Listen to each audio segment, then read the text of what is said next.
Good morning everybody. It's just a quick video for some of our YouTube followers who's interested in what locks we actually have in our workshop.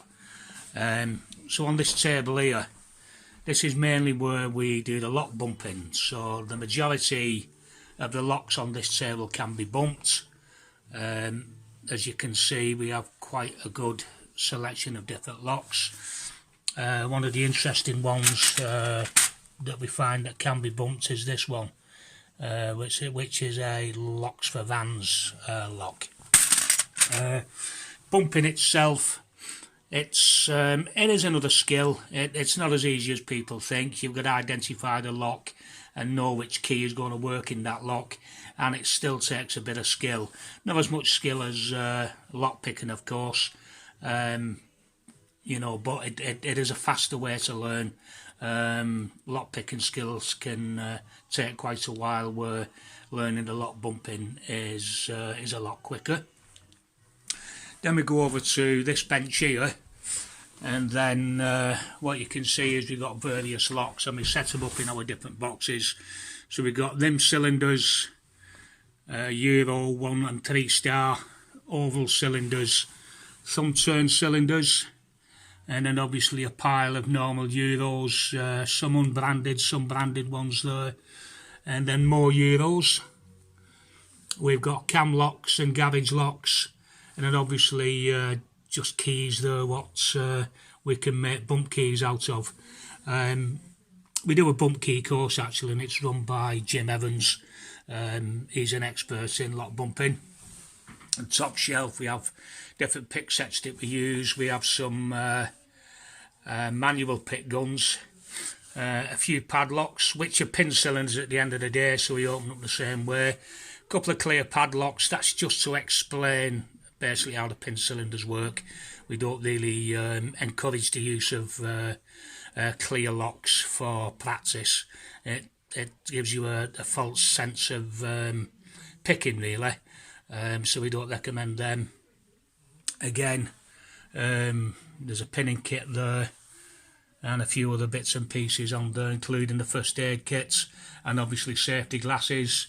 Then on the top we've got a couple of a bullet lock there, and then a few different types of locks. In this, it's just a bit of equipment, screwdrivers, some keys for window locks. When I say keys, they're actually jiggler keys. There's small and medium.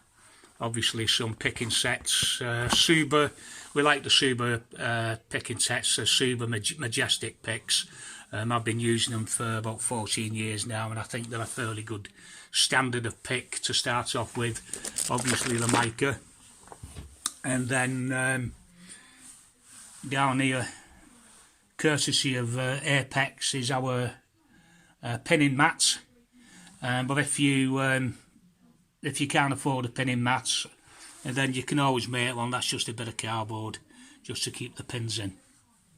So why do we concentrate on Euro cylinders when we're doing training? Well, basically 70% of all doors in the UK, probably more than that now, are of UPVC type, and so 70% of your time when you're doing locksmithing, you're going to be coming across this type of door. Is picking important? It depends on the type of locksmith you want to become. If you want to do warrants, then picking is going to be very important to you.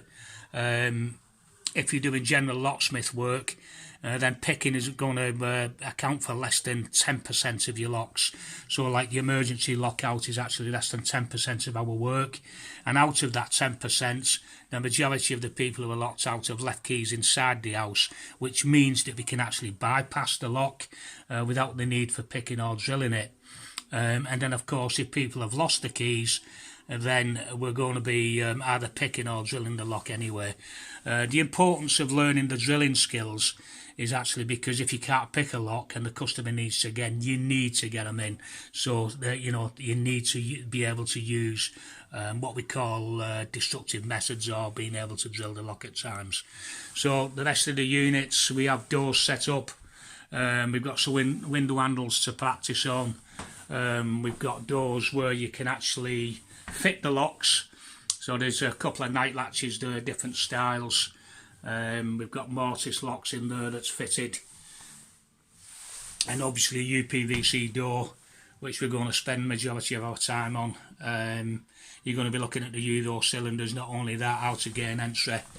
And then also looking at multi-point locks, the different types, how they fit, how they work, how to identify them, and most importantly how to fit them, and also if one's obsolete, how to replace an obsolete lock.